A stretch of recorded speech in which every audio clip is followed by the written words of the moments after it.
Hey guys, this is Heather from healthyveganrecipes.net.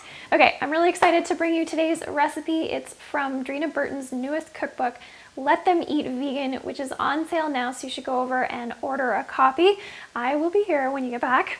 What we're gonna make is a curried almond salad dressing, and we're gonna put it onto a kale slaw, which I think is really interesting because I love coleslaw, but sometimes I get a little sick of cabbage, so it's nice to have a switch, and I love kale as well. So putting them together, yep, great idea. It's also got some other interesting veggies in there, so I'll tell you about that when we get to it. But what I'm going to show you right now is the salad dressing. It's an oil-free dressing that's based on some almonds, which you can either put into your high-speed blender, or I'm going to grind them up in my magic bullet first because I find that works best for me. All right, there we go, nicely ground up. If you have a high-powered blender, you can just throw everything in at once and it should be fine. Now, if you are completely and totally blenderless, I would say that you can probably use some almond butter instead. You just have to look at the quantity. I'm not quite sure exactly how much almond butter would sub for half a cup of just almonds. I'd say maybe quarter cup based on what I got here, quarter cup of almond butter. And by the way, for those of you who are looking for all of these specific ingredients and directions and quantities and all that, head over to my site, healthyveganrecipes.net. Dreena was kind enough to share the recipe, so I will post it all there. All right, so next into the mix, we're gonna put some apple cider vinegar. This is the part I'm really excited about, some maple syrup, fresh from down the street here.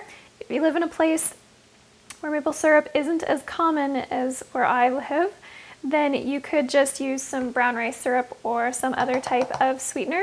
But for coleslaw dressing, you gotta have something sweet in there. And then I've got a clove of garlic. Dreena says to use a very small clove, but I really like garlic, so I've just got kind of a regular clove in there.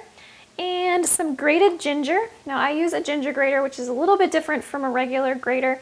It doesn't let things fall through and it grates things up really finely. I've been told that a microplane will do pretty much the same job as a ginger grater, but I like this one. And some Dijon mustard. My mom used to always put mustard in coleslaw dressing, so I'm pretty excited about that. Just make sure you give it a shake first. You know how mustard gets that separation going on. So, little squirt in there. Little salt, little pepper, and like I said, this is a curried almond salad dressing, so I've got a little bit of curry powder there.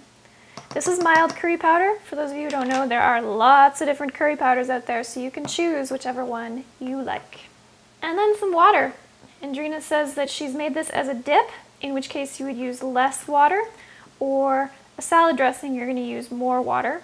If you're using almond butter, you might not need quite this much water. Oh, look at it.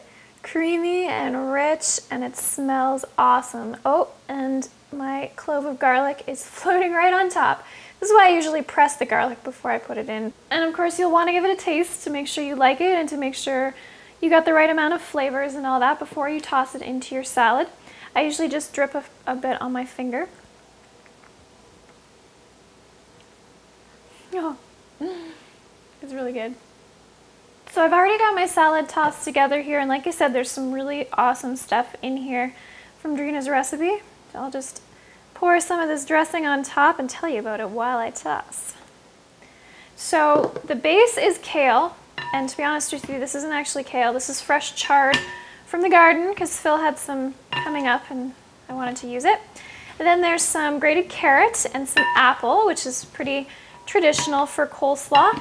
But the super special ingredient is fresh fennel.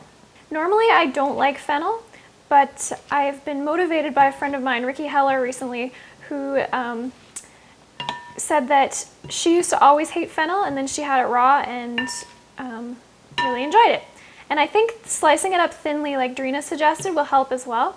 Now Dreena did also give some tips on things that you can swap for the fennel, and I was going to do that until I heard from Ricky about this raw fennel being better. So Dreena suggested substituting jicama or celery or cucumber or something like that, and she had a bunch of other suggestions, so I'll post that with the recipe. The other special thing in here, normally coleslaw is done with raisins, but Dreena had dried cranberries in her recipe, and I thought, that sounds really good. So that's what I've got in here. Okay, that is it for the recipe, and so now it's just the moment of truth where I get to taste raw fennel and see how I feel about it. And also, of course, taste Dreena's awesome salad, but it's mostly about the dressing, so. All right, here we go. Biggest spoon ever. You know what? Ricky was right. Fennel tastes totally different raw. And I think Dreena's salad dressing has a little bit to do with it as well because it is so yummy. You guys have to try it. Again, I will post the recipe, healthyveganrecipes.net, and be sure to check out Dreena's cookbook this week called Let Them Eat Vegan. I'll post a link to that and the special promo that you can find on her site, which is plantpoweredkitchen.com. Okay guys, I hope you enjoy. Try it out, and I'll see you next time.